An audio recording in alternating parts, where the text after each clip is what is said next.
बहुत स्वागत है आपका TV9 मध्य प्रदेश छत्तीसगढ़ पर। मैं हूं आपके साथ आमिर खान। मध्य प्रदेश में विधानसभा चुनाव के मतदान के बाद भी अब आरोप प्रत्यारोप का सिलसिला भी लगातार जारी है। मध्य प्रदेश की रेली विधानसभा सीट से कांग्रेस की प्रत्याशी ज्योति पटेल का आरोप है कि जो मंत्री गोपाल भार्गव हैं उनकी हत्या करवा सकते हैं, हत्या की साजिश रच रहे हैं। किस तरह से आपको ऐसा क्यों लगता है? और आपका एक विवाद भी सामने आया था सोशल मीडिया पर, आपने लाइव आकर वीडियो बताए थे कि वो आपके ऊपर हमला हुआ है। आखिर क्यों हमला हुआ था और क्या था पूरा मामला? देखिए, 18 तारीख को मतदान के एक दिन बाद 18 तारीख को दादा अर्जुन सिंह ठाकुर जी जो मेरे बाजू में खड़े हुए हैं वो गड़ाकोटा नगर में ही रहते हैं। गोपाल भार्गव भी गड़ाकोटा नगर में ही रहते हैं। ये 40 साल गोपाल भार्गव के साथ रहे। उसके बाद ये चुनाव के दौरान जिस दिन माननीय कमलनाथ जी की सभा थी उस दिन इन्होंने और हमारे जो बड़े भैया हैं अभिलाष सिंह चिंटू चौरा और देवेंद्र सिंह मिंटू चौरा, इन तीनों लोगों ने सदस्यता ली थी माननीय कमलनाथ जी के मन से। तो गोपाल भार्गव को इस बात से कहीं ना कहीं बहुत ज़्यादा डर था, दहशत थी इन लोगों से। तो गोपाल भार्गव के छोटे भाई श्रीराम भार्गव इनके घर के सामने आते हैं और गाली गलौज करते हैं गड़ाकोटा में ही। जब इन्होंने मुझे बताया कि ऐसी घटना हुई तो मैं तुरंत पहुंची गड़ाकोटा, चूँकि मेरा फ़र्ज बनता प्रत्याशी होने के नाते। और साथ में हमारे जो बड़े भैया अभिलाष सिंह और देवेंद्र सिंह दोनों लोग भी पहुंचे थे। हम चारों लोग बैठे हुए थे और अचानक से 200-250 लोगों की भीड़ ने एकदम से हम लोगों पर हमला कर दिया। बाहर से आवाज़ आई, कोई गोलियां चलने की, लगातार फायरिंग हो रही थी, हथगोला फेंके जा रहे थे, लाठियां चलाई जा रही थी, पत्थर, हम लोगों को गालियां भी दी जा रही थी लगातार कि निकल बाहर, रखते हम तेरा काम तमाम कर देंगे। इस तरीके से हम सभी लोगों को, चारों लोगों को गालियां दे रहे थे बाहर से लोग। पर तभी पुलिस वाले आकर के गेट पर के हम ताला डाल दिया और हम लोगों को अंदर बंद कर दिया। हमारे जो बाहर भाई लोग खड़े हुए थे उन पर ऐसा हमला किया कि उन लोगों को मृत स्थिति में छोड़ दिया। इस तरीके से हमला किया।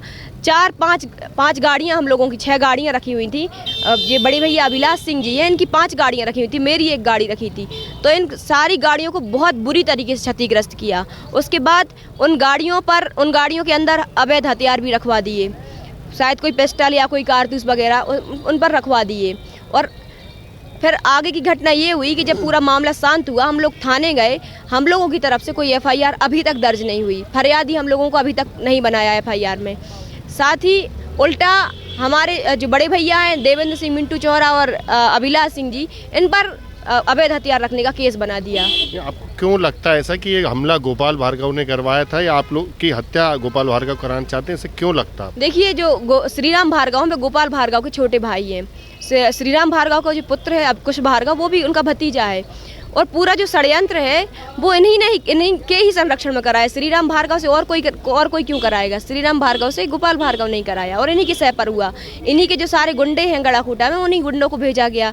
बहुत सारे जो इनके पाले हुए लगातार जो 5 साल पालते हैं गुंडों को, इसीलिए पालते हैं कि ऐसे सीधे साधे लोगों को इस तरीके से डराया जाए, धमकाया जाए। और उन्होंने ये दहशत का माहौल इसलिए बनाया कि 5 साल इनका कोई विरोध ना कर सके। आपने सरकार के सामने रखी बात कि आप जिला पंचायत सदस्य भी हैं, कांग्रेस की प्रत्याशी भी नहीं, आप पर ऐसा हमला हुआ, आपकी हत्या हो सकती है, ऐसी बात आपने सरकार से या पुलिस के जिम्मेदार अधिकारियों से, आपके आला कमान से की है सुरक्षा की मांग? जी बिल्कुल। सबसे पहले तो मैंने माननीय कमलनाथ जी को भी फ़ोन लगाया था, माननीय दिग्विजय सिंह जी को भी फ़ोन लगाया था, SP साहब, कलेक्टर साहब, सारे लोगों से बात हुई थी। और माननीय दिग्विजय सिंह राजा साहब आए भी थे हमारे गड़ाकोटा क्षेत्र में और वहाँ पर भी उन्होंने बैठ कर के बयान कराए। निश्चित रूप से अभी तक कोई कार्रवाई नहीं की गई है। जो मुख्य आरोपी हैं, जिन आरोपियों पर कार्रवाई की गई है वो आरोपी शायद हम लोगों की नज़र में तो उस समय उस भीड़ में नहीं थे। कोई फर्जी आरोपी बना करके उन पर कार्रवाई करी गई। जिन लोगों आरोपियों के नाम हमने दिए उन एक भी आरोपी पर कार्रवाई अभी तक नहीं की गई है। क्या चाहते हैं आप लोग, क्या रहेगा? क्योंकि वहाँ से सबसे वरिष्ठ विधायक कहलाते हैं गोपाल भार्गव, क्यों ऐसा हुआ कि इस तरह से विवाद की स्थिति बनी? देखिए, दूसरी बात ये भी है कि गोपाल भार्गव ने उसी रात में एक बयान दिया कि वो महिला अपने दोस्तों के साथ गड़ाकोटा में क्या कर रही थी, जबकि गड़ाकोटा नगर मेरा विधानसभा क्षेत्र है। और उन्होंने एक बयान दिया कि ये नेता हनीमून मनाने के लिए यहाँ पर आए थे। इस तरीके की आपत्तिजनक शब्दों का उपयोग किया। तो सबसे पहले तो हमारी मांग ये है कि गोपाल भार्गव पर हत्या के प्रयास का मुकदमा दर्ज किया है और कुछ षड्यंत्र में शामिल होने का। दूसरा जो हमारी मांग है, गोपाल भार्गव को भारतीय जनता पार्टी से भी निष्कासित किया जाए, क्योंकि ऐसे व्यक्ति लोकतंत्र के लिए भी खतरा है और आगे किसी भी चुनाव लड़ने से निष्कासित किया जाए। और जितने भी आरोपी उस घटना में शामिल रहे उन पर भी हत्या के प्रयास का मुकदमा दर्ज किया जाए। बिल्कुल, ये रेहली से कांग्रेस के प्रत्याशी ज्योति पटेल हैं, जिन्होंने गोपाल भार्गव के सामने चुनाव लड़ा और इनका यही कहना है कि गोपाल भार्गव के खिलाफ कड़ी कार्रवाई होनी चाहिए, क्योंकि उनके भेजे गए गुंडों द्वारा हमला किया गया था और अपनी जान का खतरा भी बता रही हैं। भोपाल से TV9 मध्य प्रदेश छत्तीसगढ़ के लिए आमिर खान।